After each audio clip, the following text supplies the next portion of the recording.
For the repair of the Korval E&P-01 controllers, the following procedures were necessary: replacement of various electronic components and general cleanup of the units. For testing, we add a 140-volt AC power supply, a potentiometer, and a multimeter in order to measure the milliamp output.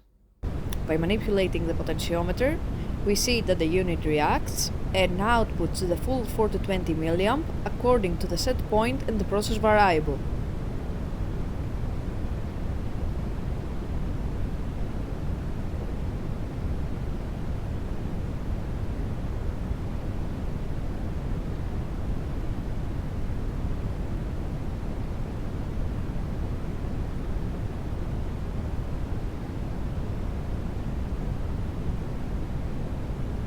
The same process is repeated for the second controller.